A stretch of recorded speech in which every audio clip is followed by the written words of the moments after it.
선교는 교회의 본질입니다.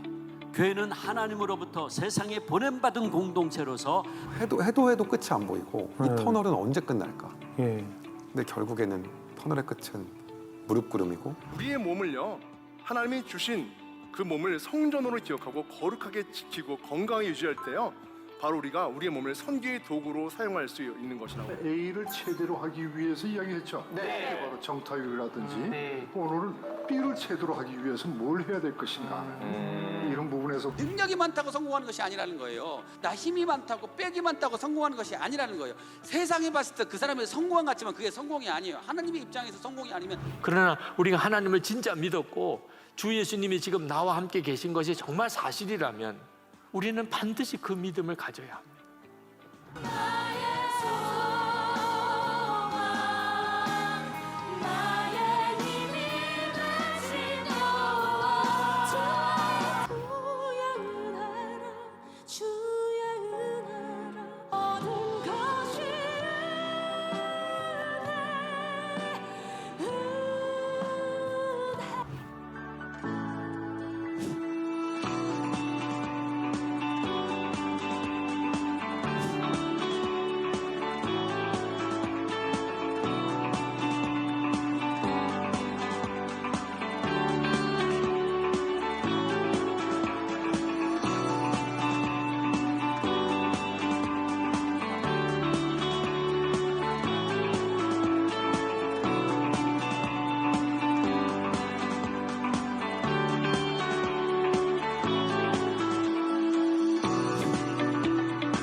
추석 연휴 기간 동안 새벽 기도회는 1, 2부 모두 진행됩니다. 온라인 새벽 기도회도 오전 6시에 송출됩니다. 9월 29일 금요 성령 집회는 심야 기도회로 오후 8시에 부평성전 글로리아홀 주안성전 소예배실에서 진행됩니다. 다음 주일인 10월 1일은 추석 연휴로 인해 만나올이 쉬게 됩니다. 다음 주일인 10월 1일은 추석 연휴로 인해 주일 새가족 성경 공부를 휴강합니다. 주안 기쁨의 샘 2023년 10월호가 발간되었습니다. 말씀 묵상과 감사 노트로 사용해 주시고 전도용으로도 활용해 주시기 바랍니다. 주안 성전 제주 순례길 묵상 일기, 어머니 학교 44기 뉴라이프 참가자 체육성교회 신입회원을 모집합니다. 주안 다음 교육국에서 성도들과 지역 주민들을 초청하여 먹을거리, 즐길거리, 살거리의 장터인 다음 마켓을 열고 수익금과 모금으로 겨울철 연탄 나눔 이웃돕기를 하고자 합니다. 다음 마켓 부스 운영에 참여하고자 하는 성도들의 신청을 받습니다. 지금까지 교회 소식이었습니다. 이외의 교회 소식은 주보를 참조하시기 바랍니다. 이제 우리의 마음과 뜻과 정성을 다해서 우리 수요 예배를 하나님께 드리겠습니다.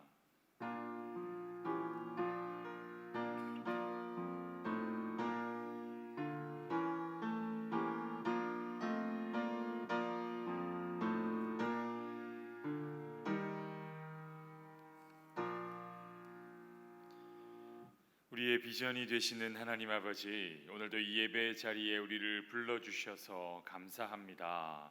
이 시간 우리의 마음과 정성을 모아 전심으로 예배하게 하옵소서. 예수님의 이름으로 기원하옵나이다. 아멘. 찬송가 446장을 함께 찬양하겠습니다. 찬송가 446장, 통일 찬송가는 500장입니다.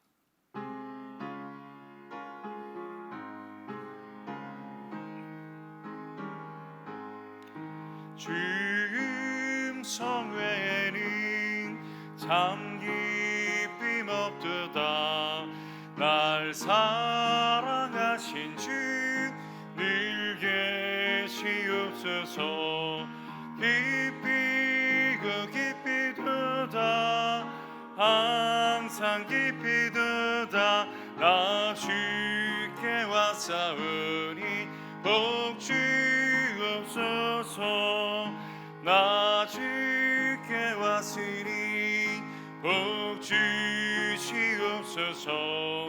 주 함께 계시면 긴 시험 이기네. 기쁘고 기쁘도다 항상 기쁘도다. 나 주께 왔사오니 복 주옵소서. 주 떠나가시면 내 생명 어때네. 기쁘나 슬플 때 늘 계시옵소서. 기쁘고 기쁘도다 항상 기쁘도다. 나 주께 왔사오니 복 주옵소서. 이 귀한 언약을 이루어 주시고 주 명령 따를 때 늘 계시옵소서. 기쁘고 기쁘도다 항상 기쁘도다. 나 주께 왔사오니 복 주옵소서. 아멘. 아멘. 이제 119 주간 합심 기도의 제목으로 함께 기도하겠습니다. 하나님의 나라가 속히 이 땅에 임하게 하소서. 남북한이 속히 복음으로 통일되게 하소서. 우리나라가 하나님을 경외하는 나라가 되게 하소서. 한국교회가 성령으로 부흥되게 하소서. 주한교회가 선교적인 삶으로 복음의 빛을 비추는 교회가 되게 하소서. 또한 진행되고 있는 분립개척 사역이 마지막까지 잘 마쳐지게 하옵소서. 위임 목사님과 원로 목사님의 사역과 건강을 위해서 특별히 오늘 말씀 전해주실 전다니엘 목사님 사역과 오늘 우리에게 주어질 말씀을 위해서 합심하여 기도하겠습니다. 기도하신 후에 54교구 정찬미 권사님께서 우리들의 기도를 대표해 주시겠습니다. 같이 주님 이름 한번 부르시고 간절한 마음으로 합심하여 기도하겠습니다.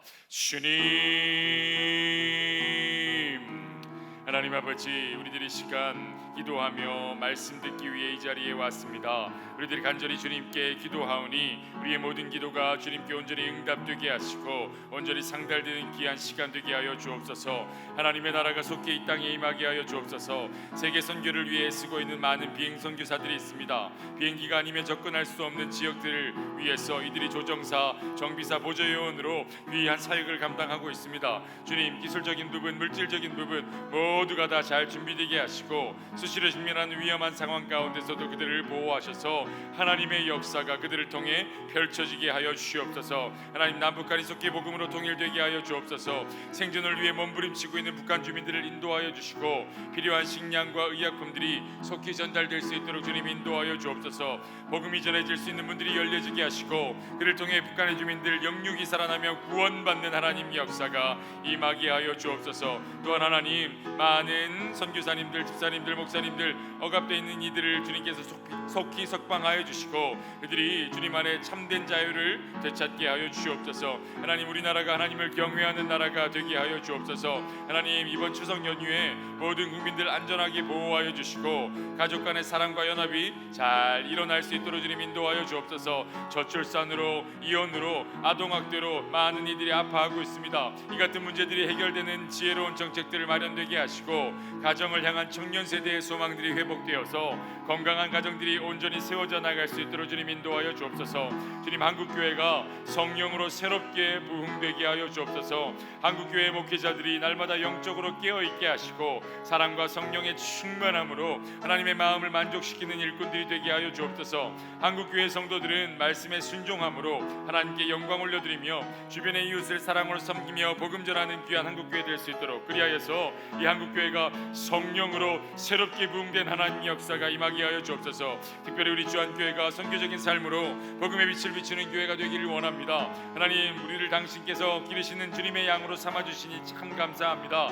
바라기는 온갖 종류의 상처로 얼룩져 있는 우리의 가정과 일터와 자녀들의 머리 위에 성령의 충 충만한 기름 부으심으로 역사를 더하여 주시고 우리 모두 영육간에 강건할 수 있도록 주님 인도하여 주셔서 상처와 질병이 치유되고 회복되는 하나님 역사가 임하게 하여 주옵소서. 주님, 우리 주한교회가 분리개척 사역을 진행하게 하시니 감사합니다. 주님, 아름다운 교회가 세워지는 그 마지막 시간까지 하나님이 역사하여 주시고 놀라운 하나님의 은혜로 귀한 하나님의 귀한 걸음들이 시작될 수 있도록 주님 분리개척 사역 가운데 온전히 함께하여 주시옵소서. 주님, 위임 목사님과 원로 목사님의 사역과 건강 가운데 함께하여 주시고 특별히 위 목사님 말씀이 선포될 때에 많은 이들에게 소망과 희망의 소식들이 전해지며 놀라운 하나님의 역사가 임하게 되는 것을 귀하게 바라보게 하여 주옵소서. 오늘 말씀 전해주실 전단일 목사님 하나님의 귀한 도구로 사용하여 주시고 전단일 목사의 말씀을 통하여 하나님의 음성을 듣게 될 수 있도록 주님 인도하여 주옵소서. 전단일 목사님 모든 사역 가운데 가정 가운데 주님 놀랍게 함께하여 주시고 목사님의 사역을 통하여서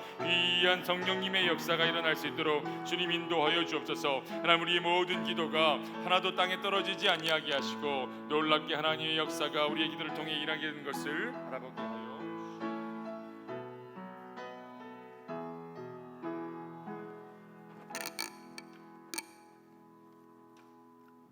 십자가의 피로 저희의 죄를 씻기시고 우리에게 아바 아버지라고 부를 수 있는 특권을 주신 하나님 아버지 감사합니다. 천국을 소망하면서도 말씀을 가벼이 여겼던 저희들의 어리석음을 회개합니다.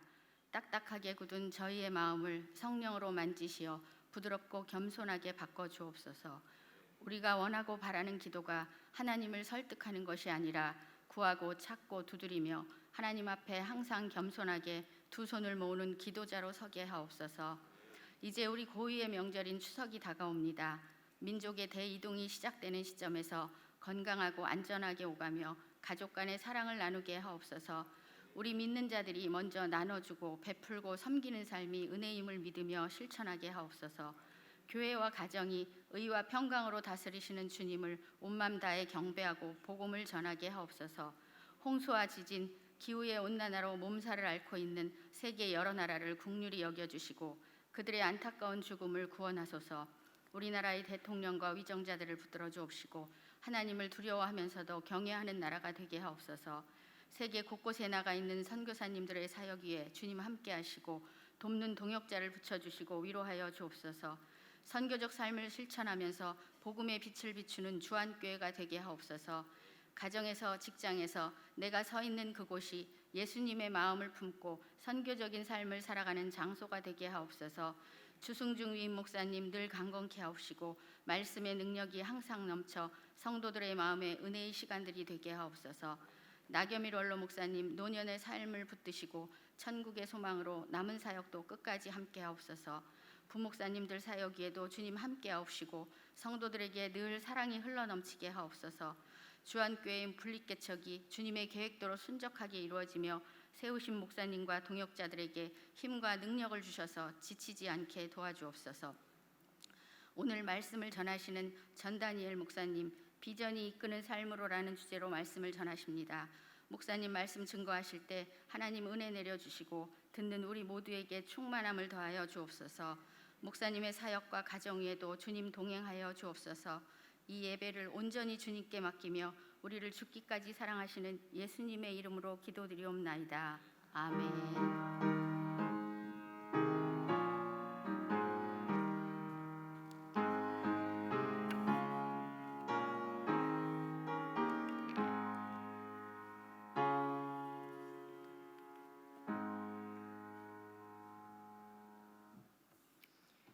오늘 우리에게 주시는 하나님의 말씀은 느헤미야 2장 9절에서 20절까지의 말씀입니다. 구약성경 느헤미야 2장 9절에서 20절까지의 말씀, 제가 가진 성경으로는 구약성경 728쪽에 있습니다. 이제 하나님의 말씀을 봉독하겠습니다. 이 말씀을 봉독할 때에 살아계신 하나님의 음성을 다 함께 들으실 수 있길 바랍니다. 하나님의 말씀입니다. 군대 장관과 마병을 보내어 나와 함께하게 하시기로 내가 강 서쪽에 있는 총독들에게 이르러 왕의 조서를 전하였더니 호론 사람 산발랏과 종이었던 암몬 사람 도비아가 이스라엘 자손을 흥왕하게 하려는 사람이 왔다 함을 듣고 심히 근심하더라. 내가 예루살렘에 이르러 머무른 지 사흘 만에 내 하나님께서 예루살렘을 위해 무엇을 할 것인지 내 마음에 주신 것을 내가 아무에게도 말하지 아니하고 밤에 일어나 몇몇 사람과 함께 나아갈새 내가 탄 짐승 외에는 다른 짐승이 없더라. 그 밤에 골짜기 문으로 나가서 용정으로 분문에 이르는 동안에 보니 예루살렘 성벽이 다 무너졌고 성문은 불탔더라. 앞으로 나아가 샘문과 왕의 못에 한 짐승이 지나갈 곳이 없는지라. 그 밤에 시내를 따라 올라가서 성벽을 살펴본 후에 돌아서 골짜기 문으로 들어와 돌아왔으나 방백들은 내가 어디 갔었으며 무엇을 하였는지 알지 못하였고 나도 그 일을 유다 사람들에게나 제사장들에게나 귀족들에게나 방백들에게나 그 외에 일하는 자들에게 알리지 아니하다가 후에 그들에게 이르기를 우리가 당한 곤경은 너희도 보고 있는 바라. 예루살렘이 황폐하고 성문은 불탔으니 자 예루살렘 성을 건축하여 다시 수치를 당하지 말자 하고 또 그들에게 하나님의 선한 손이 나를 도우신 일과 왕이 내게 이른 말씀을 전하였더니 그들의 말이 일어나 건축하자 하고 모두 힘을 내어 이 선한 일을 하려 하매 호론 사람 산발랏과 종이었던 암몬 사람 도비야와 아라비아 사람 게셈이 이 말을 듣고 우리를 업신여기고 우리를 비웃어 이르되 너희가 하는 일이 무엇이냐 너희가 왕을 배반하고자 하느냐 하기로 내가 그들에게 대답하여 이르되 하늘의 하나님이 우리를 형통하게 하시리니 그의 종들인 우리가 일어나 건축하려니와 오직 너희에게는 예루살렘에서 아무 기업도 없고 권리도 없고 기억되는 바도 없다 하였느니라. 아멘.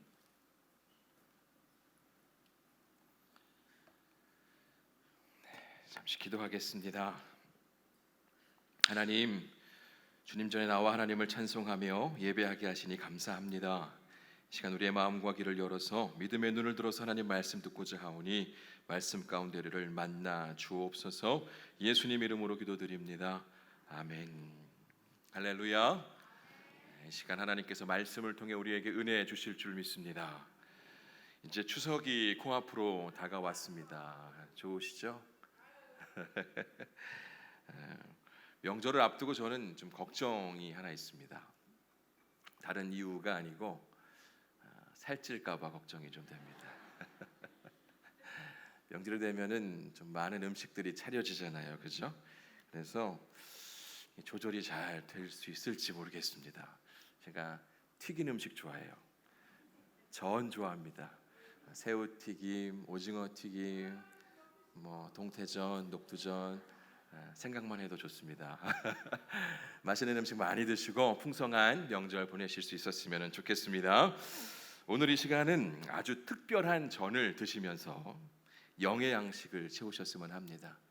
특별한 전, 어떤 전이요? 비전. 비전 드시면서 영의 양식을 채우셨으면 좋겠습니다.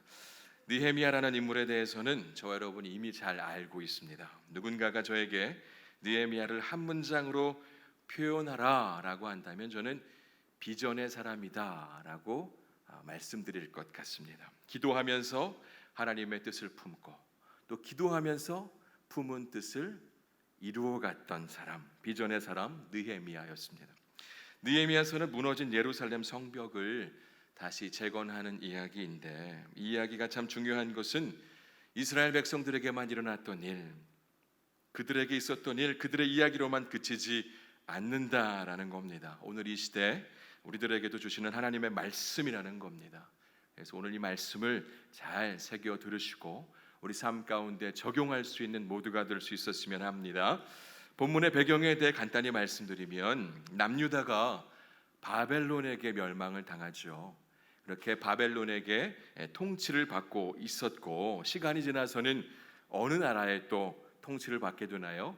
바사, 페르시아라는 나라에 의해서 이렇게 지배를 받으면서 살고 있습니다. 남유다는 지금 페르시아의 통치를 받고 있는 그런 중에 있었습니다. 페르시아의 고레스 왕은 포로인 이스라엘 사람들에게 좋은 소식을 전했는데요. 너희들이 원하면 모두 고향으로 돌아가도 좋다라는 귀한 명령을 내렸습니다.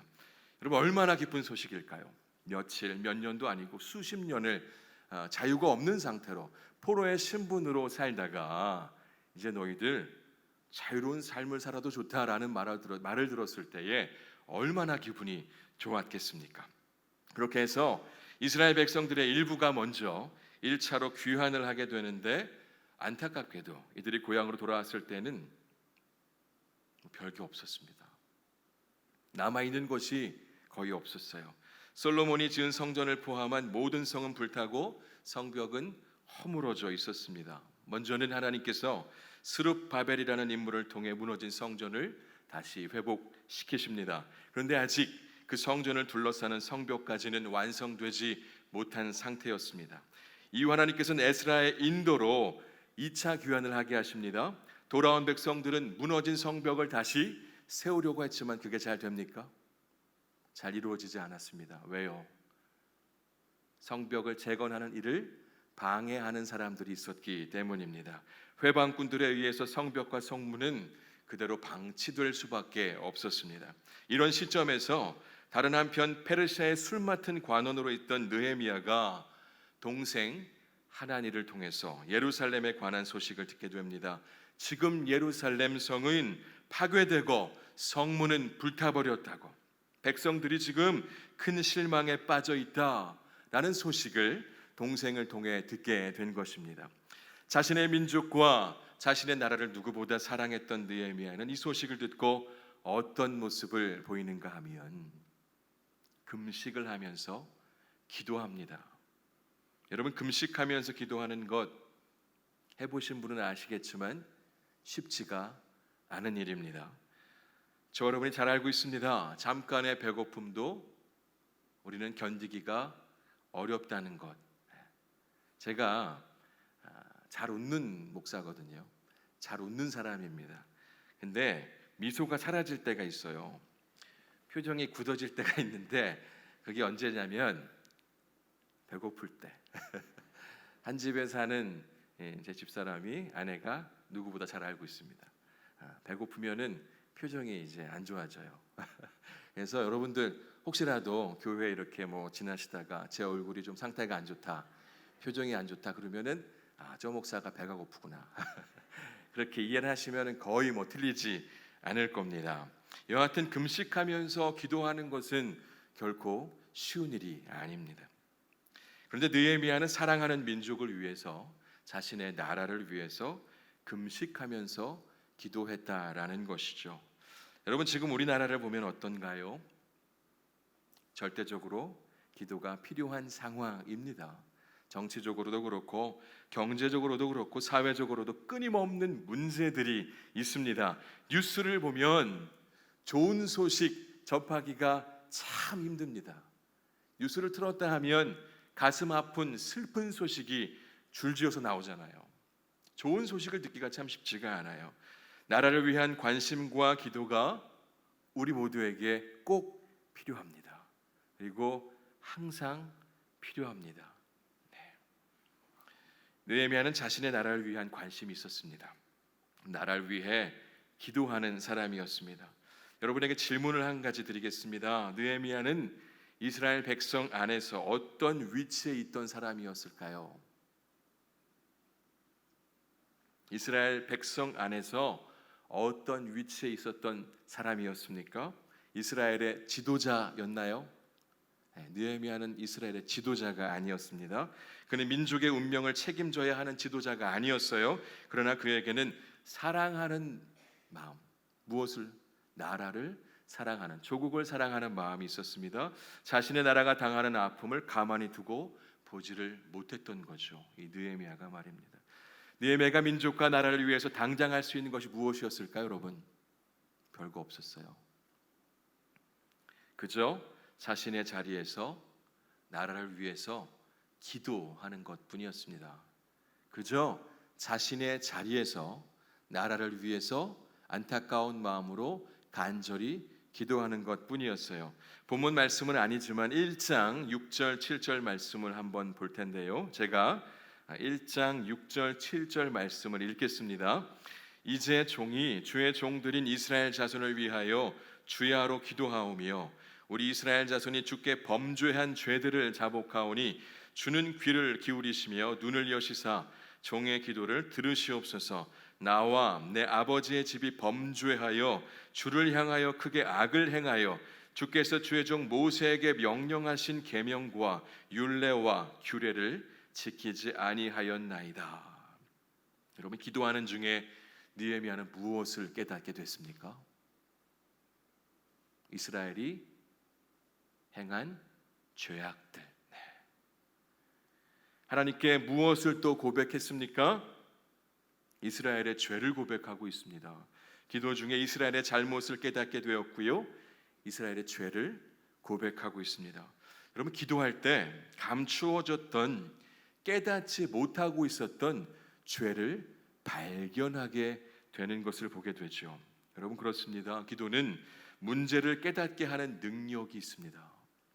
여러분이 기도할 때에 내가 미처 깨닫지 못했던 죄를 깨닫게 된다는 것이죠. 여러분, 하나님 앞에 우리는 죄를 구해야 되잖아요, 그죠? 용서를 구해야 되잖아요. 그래야 우리가 하나님의 자녀로 살 수 있는 것 아닙니까? 늘 회개해야 되잖아요. 근데 기도하지 않으면 죄를 깨달을 수가 없습니다. 기도를 하셔야 합니다, 여러분. 늘 기도하셔야 됩니다. 왜냐하면 우리는 순간순간 넘어지는 자들이기 때문에 그래요. 여하튼 기도는 문제를 깨닫게 하는 능력이 있습니다. 기도하면 보이지 않았던 문제들이 보이기 시작합니다. 여러분, 기도하는 중에 여러 문제들을 깨닫게 될 때, 그럴 때에 우리가 할 수 있는 것이 무엇일까요?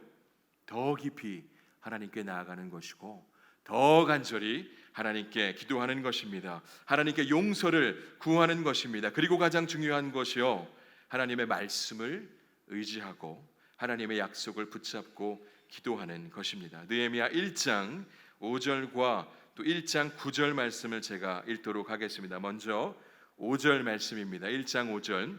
이르되 하늘의 하나님 여호와 크고 두려우신 하나님이여, 주를 사랑하고 주의 계명을 지키는 자에게 언약을 지키시며 긍휼을 베푸시는 주여 간구하나이다. 1장 9절입니다. 만일 내게로 돌아와 내 계명을 지켜 행하면 너희 쫓긴 자가 하늘 끝에 있을지라도 내가 거기서부터 그들을 모아 내 이름을 두려고 택한 곳에 돌아오게 하리라 하신 말씀을 이제 청하건대 기억하옵소서. 느헤미야는 막연하게 기도했던 것 아니고요, 자기 멋대로 기도했던 것 아니고 하나님께서 모세에게 약속하신 그 언약을 근거로 하나님 말씀을 의지하고 하나님의 약속을 붙들면서 간절히 기도를 드렸습니다. 여러분, 지금 우리의 기도 무엇에 근거한 기도인지 돌아볼 수 있었으면 하고요, 혹 나의 생각과 나의 욕심에 근거한 기도만을 하고 있는 것 아닌지 또 점검해 볼 수 있어야 하겠습니다. 바라기는 하나님의 말씀을 의지하는 중에 하나님의 약속을 붙들며 기도하는 그런 여러분 될 수 있기를 간절히 소망합니다. 그리고 여러분, 기도는 언제까지 해야 하는 것일까? 응답이 될 때까지 기도해야 하는 겁니다. 기도는 한 번 하고 두 번 하고 그만두는 것이 아닙니다. 느헤미야 1장에 보면 느헤미야가 예루살렘의 안타까운 형편을 들은 때가 기스를월이라고 기록하고 있고요, 그리고 왕이 느헤미야의 수척함을 눈치챈 때가 2장에서 니산월이라고 기록하고 있습니다. 되게 생소한 단어죠. 근데 결과적으로 이 날수를 계산을 해보면 약 4개월 정도라는 거예요. 4개월 정도. 그러니까 느헤미야가 한 번, 두 번 기도하다가 끝냈던 게 아니고 계속해서 긴 시간 동안 기도를 했다라는 것입니다. 하나님께서는 느헤미야의 간절한 기도를 들으시고 하나님께서는 상황을 친히 열어가시고 일하기 시작하시는데, 느헤미야 2장 2절 말씀을 보면 하나님께서는 페르시아의 왕 아닥사스다의 마음을 움직이셔서 수심이 가득한 느헤미야의 얼굴을 보게 하십니다. 지금 이스라엘의 상황이 어떻다고요? 성이 와르르 무너져 있고, 그죠? 성벽이 와르르 무너져 있는 그런 상태인 겁니다. 그러니까 그 상태를 동생을 통해서 들은 이 느헤미야는 계속해서 나라를 향한 안타까움이 있었던 거예요. 그러니 얼굴에 당연히 수심이 있을 수밖에 없었던 겁니다. 근데 왕이 그 모습을 보게 되었다는 거예요. 수심이 가득한 느헤미야 얼굴을 보게 되었다라는 겁니다. 이때 느헤미야는 여러분, 먼저 2장 2절 말씀을 제가 한번 읽어볼게요. 왕이 내게 이르시되 네가 병이 없거늘 어찌하여 얼굴에 수심이 있냐라고 묻습니다. 이는 필연 내 마음에 근심이 있음이로라, 이렇게 얘기합니다. 이때 느헤미야는 크게 두려워했다라고 성경은 기록하고 있는데요. 왜 느헤미야가 왕의 말을 듣고서는 두려워했을까요? 에스라 4장을 보면 사마리아 사람들이 성벽 재건을 방해하는 것을 보게 됩니다. 사람들에게 사마리아 사람들이 왕에게 이렇게 말했어요. 왕이시여, 이스라엘 백성들이 성벽을 쌓는 것은 어떤 꿍꿍이가 있는 겁니다. 분명히 이스라엘 사람들이 성벽을 재건하고 나면 페르시아에 대한 반역이 있을 겁니다. 그들은 더 이상 왕께 조공이나 세금을 내지 않을 겁니다라고 그렇게 일러 바쳤습니다. 고소합니다. 이런 말을 듣고 여러분, 어떤 왕이 흔들리지 않겠습니까?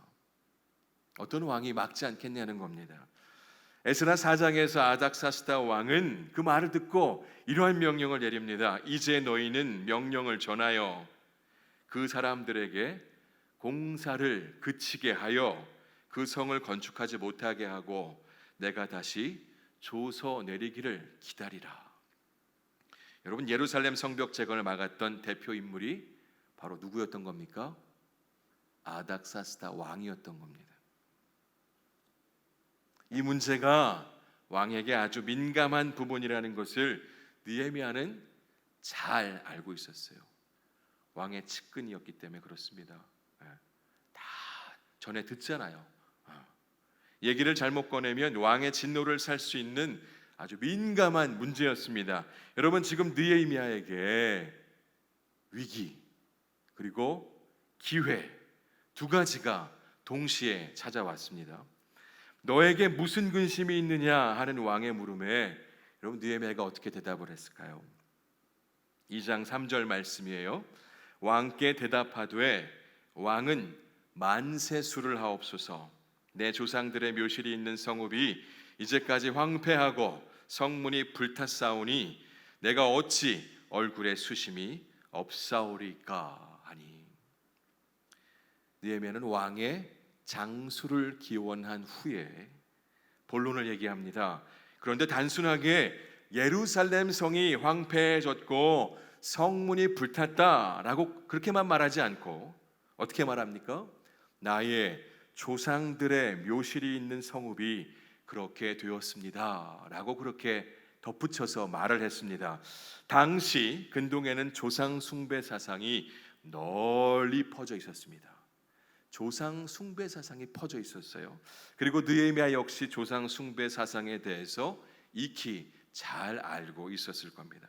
그래서 그는 왕에게 말할 때 지금 내 조상들이 묻혀 있는 곳, 무덤이 있는 그곳이 더럽혀져 있다는 것을 강조하면서 말을 했을 것이다라고 충분하게 생각을 해볼 수가 있습니다. 아닥사스다 왕이 느헤미야 이야기를 듣고서 어떤 반응을 보였을까요, 여러분? 그러면 내가 너에게 무엇하여 주기를 원하냐? 그럼 내가 너에게 뭐 해주길 원하니? 라고 묻습니다. 정말 중요한 순간이고 입이 바싹바싹 마르는 순간입니다. 긴장되는 순간입니다. 2장 4절을 한번 볼까요? 2장 4절을 보면 이때 느헤미야는 하나님께 묵도했다라고 기록합니다. 묵도란 소리 없는 기도입니다. 마음으로 하는 기도. 느헤미야는 순간적인 기도를 드립니다. 이 짧은 기도에는 간절함이 배어 있습니다. 묵도한 후에 느헤미야는 왕에게 담대히 말합니다. 왕에게 아뢰되 왕이 만일 좋게 여기시고 종이 왕의 목전에서 은혜를 얻었사오면 나를 유다 땅 나의 조상들의 묘실이 있는 성읍에 보내어 그 성을 건축하게 하옵소서. 이렇게 담대하게 왕에게 말했습니다. 여러분, 결과가 어떻게 되었을까요? 왕이 승낙을 했을까요? 아니면 거절했을까요? 승낙을 합니다. 기도의 응답이 즉시로 이루어졌습니다. 하나님께서 아닥사스다 왕의 마음을 어떻게 하신 겁니까? 움직이신 겁니다. 여러분, 바로 이것이 기도의 능력인 줄 믿습니다. 믿음의 사람은 순간순간 눈을 들어서 하나님께 기도하는 사람입니다. 급하게 상황이 돌아간다고 해도 그 급한 상황 한가운데서도 믿음의 눈을 들어서 순간 기도하는 사람, 그 사람이 바로 믿음의 사람인 것이죠. 순간적인 짧은 기도에도 간절함으로 기도할 때 하나님께서 들으시고 응답하신다는 확신이 있는 사람, 그 사람이 바로 믿음의 사람입니다. 바라기는 저 여러분 모두가 기도의 능력을 확신하는 믿음의 사람 되기를 원합니다. 우리 앞에 놓여진 문제들이 있다면 순간 즉시로 하나님께 간구하는 믿음의 사람 될 수 있기를 소원합니다. 짧은 기도에도 우리 하나님은 응답하십니다. 꼭 길지 않아도 좋습니다. 중언 부언 내가 뭔 소리를 하는지 모르게 길게 하는 것, 오히려 그게 역효과입니다. 간절함이 배어있는 기도면 되는 겁니다. 짧더라도 말입니다. 중요한 것은 무엇이요? 순간 문제의 상황 속에서 하나님을 인식하는 게 중요한 것이고, 그 순간 하나님께 간절히 기도하는 것이 중요하다라는 것입니다. 문제 속에서 전능하신 하나님을 바로 떠올리고 잠깐이라도 마음을 담아 기도하는 그런 모습이, 그런 큰 믿음의 모습이 우리 삶에 반드시 있어야 할 줄로 믿습니다. 여러분, 찬양곡 중에 아버지 당신의 마음이라는 곡이 있습니다. 아버지 당신의 마음. 노래는 오늘 안 부를 거예요. 아버지 당신의 마음. 그 가사의 내용을 보게 되면 후렴구가 그래요. 나의 마음이 아버지의 마음 알아. 내 모든 뜻 아버지의 뜻이 될 수 있기를. 다시 한번, 나의 마음이 아버지의 마음 알아. 내 모든 뜻 아버지의 뜻이 될 수 있기를. 이런 가사 내용이 있습니다. 여러분, 하나님의 뜻을 우리가 언제 깨달을 수 있나요? 무엇을 통해 깨달을 수 있습니까?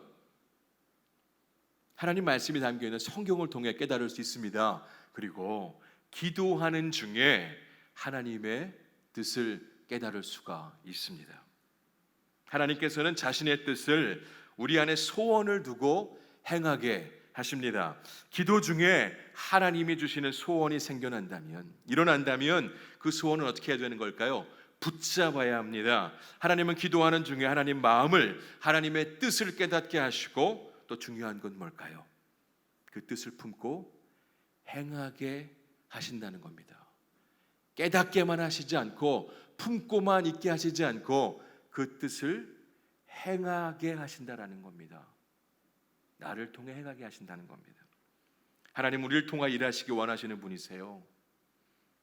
하나님이 직접 일하실 수도 있는 분이시지만 하나님이 더 원하시는 것은 하나님 나라의 사람들을 통해서 자신의 일을 이루어 가기를 원하신다라는 겁니다. 전능하신 하나님께서 못할 게 뭐가 있으시겠습니까? 짠 하면 다 되는 텐데. 근데 하나님께서는 우리를 통해 일하시기를 원하신다라는 것이죠. 하나님께서는 우리가 기도할 때에 하나님의 뜻을 발견케 하시고 그 뜻을 품게 하시고 또 그 일을 행하게 하십니다. 그 놀라운 일을 우리를 통해 이루어 가십니다. 여러분, 하나님께서는 기도하는 느헤미야에게 자신의 뜻을 깨닫게 하셔서 성벽 재건의 큰 일을 감당하게 하셨습니다. 그런데 하나님께서는 처음부터 자신의 음성을 직접적으로 들려주시면서 너는 예루살렘으로 가서 성벽 재건해라 라고 그렇게 말씀하시지 않으셨다는 거예요. 느헤미야서를 읽어보면 하나님께서 느헤미야에게 다른 여느 선지자들처럼 특별한 소명을 들려주시다거나 그러지 않으셨다는 거예요. 그런 걸 볼 수가 없습니다. 느헤미야의 비전은요, 나라를 위한 지극히 개인적인 관심, 나라와 민족을 위한 개인적인 사랑, 그것에서부터 시작이 되었습니다.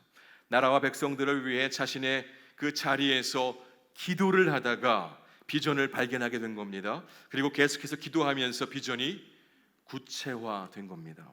그렇게 해서 성벽 재건이라는 큰 일까지 그가 감당을 하게 된 것이었습니다. 여러분 한번 생각해 볼까요? 느헤미야, 그는 이스라엘 사람이었습니다. 포로의 신분입니다. 근데 페르시아의 그 왕의 은혜를 입어서 지금 술 맡은 관원으로 있지 않습니까? 어떻게 보면 성공했죠. 그 나라 사람으로도 그 자리에 오르기가 쉽지 않을 텐데 말입니다.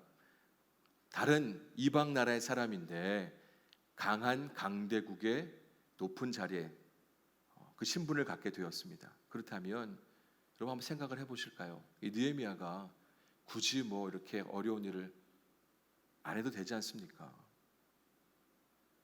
나 혼자 편하게 살 수도 있지 않습니까?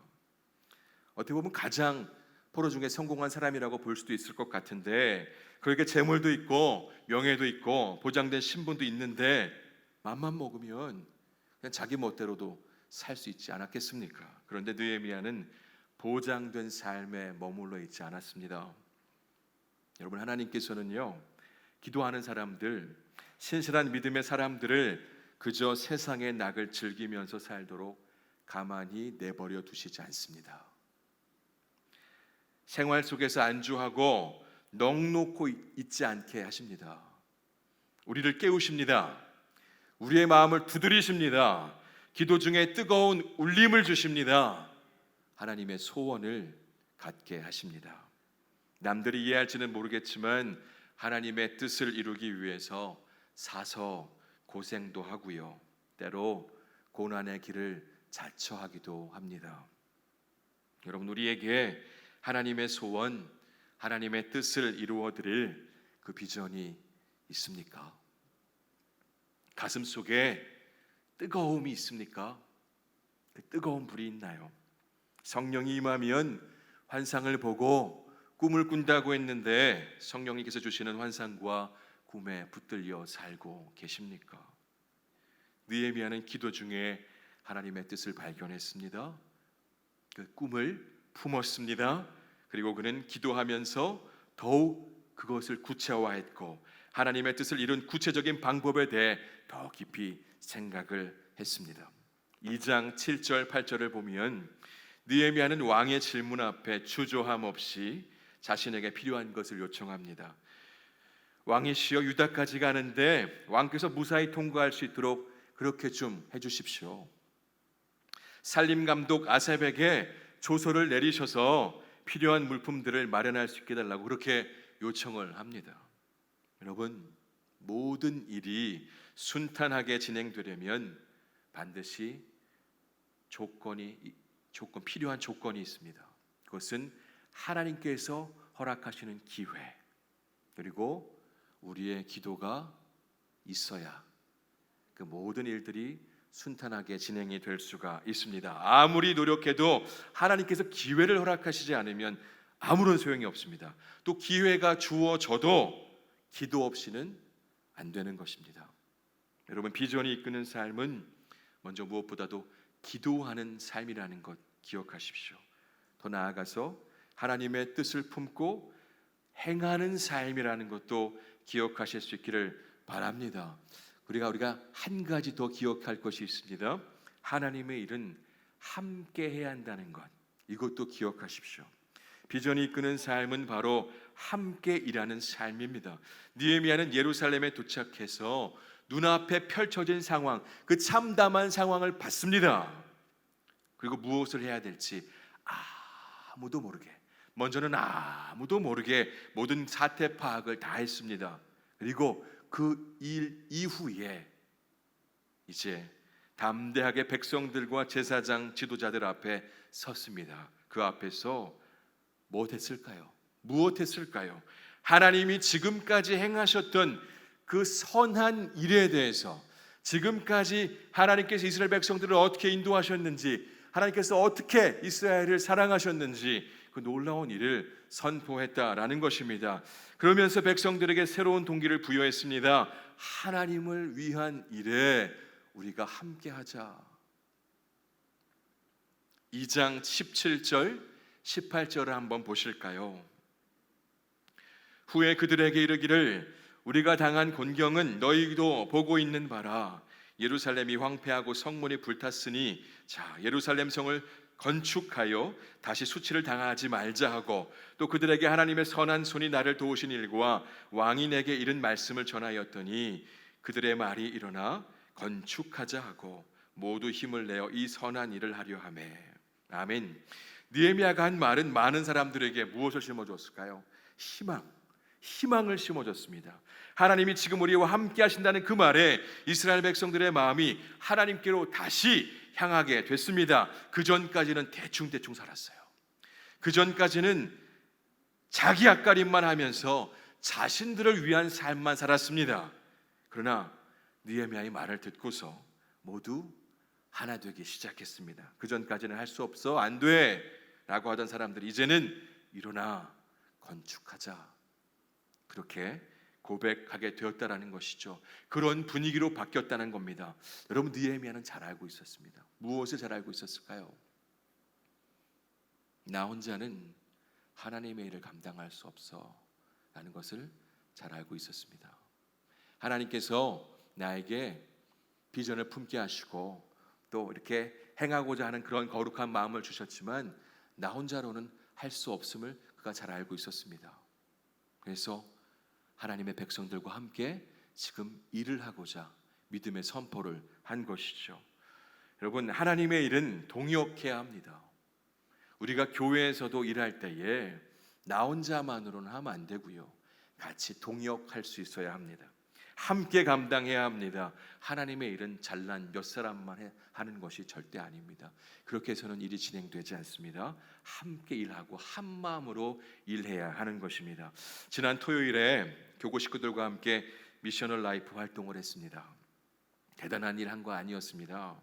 거리에 있는 쓰레기 줍는 작은 일을 했습니다. 근데 함께함 그 자체로 너무나도 좋았습니다. 함께 할 때 기쁨이 있었습니다. 작은 일이었지만 함께 하는 것이 참 좋았습니다. 옆에 계신 분들 한번 보십시오. 한번 보세요.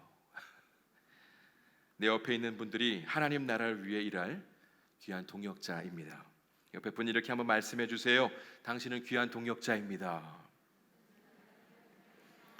한 번 더 하실 텐데 이번에는 귀를 길게 하시는 거예요.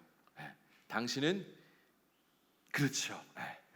한 번 더 하겠습니다. 당신은 귀한 동역자입니다. 네, 잘하셨습니다.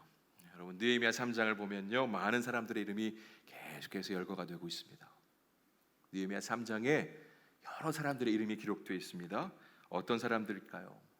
왜 이렇게 많은 사람들의 이름이 등장하고 있을까요? 무엇을 의미하는 것이겠습니까?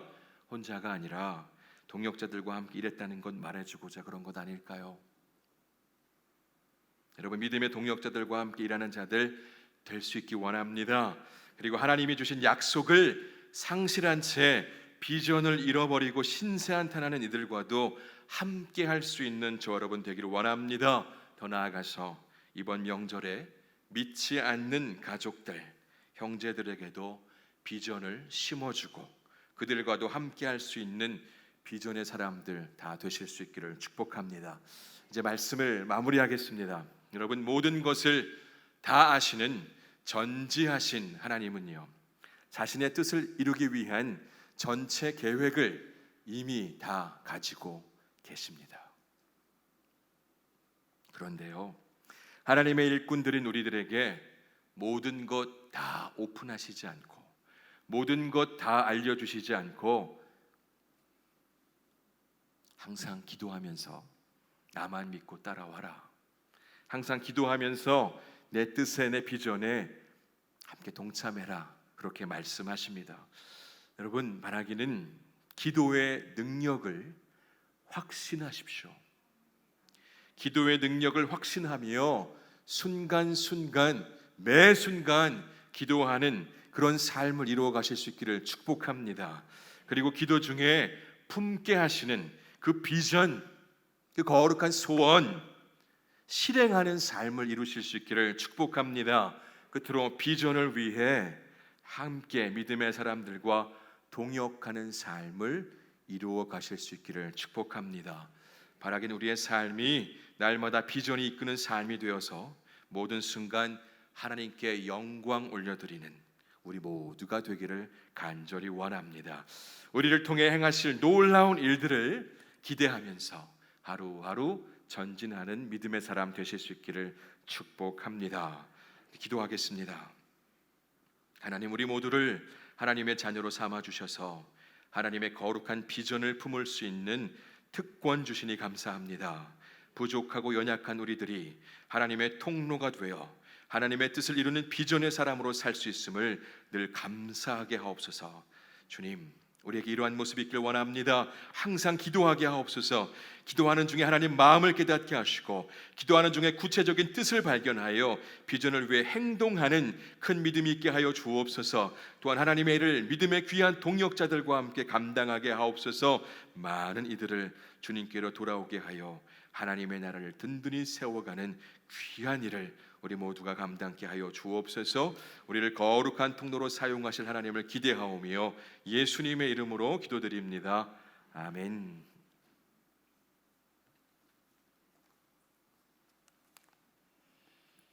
이제 우리 찬송가 449장을 함께 찬양하겠습니다. 찬송가 449장, 통일 찬송가는 377장입니다.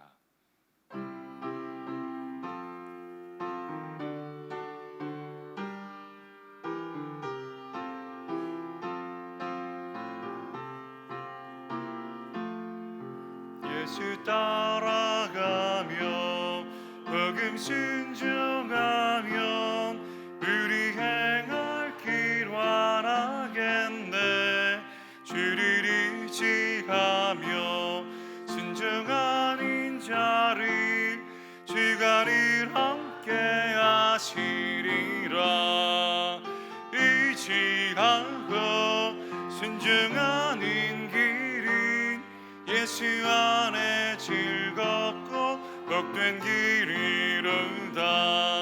해를 당하거나 우리 고생할 때 주가 위로해 주시겠네.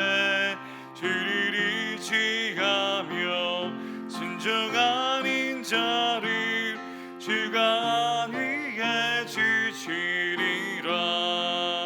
의지하고 순종하는 길이 예수 안에 즐겁고 복된 길이로다. 남의 짐을 지고 슬픔 위로하면 주가 상급을 주시겠네.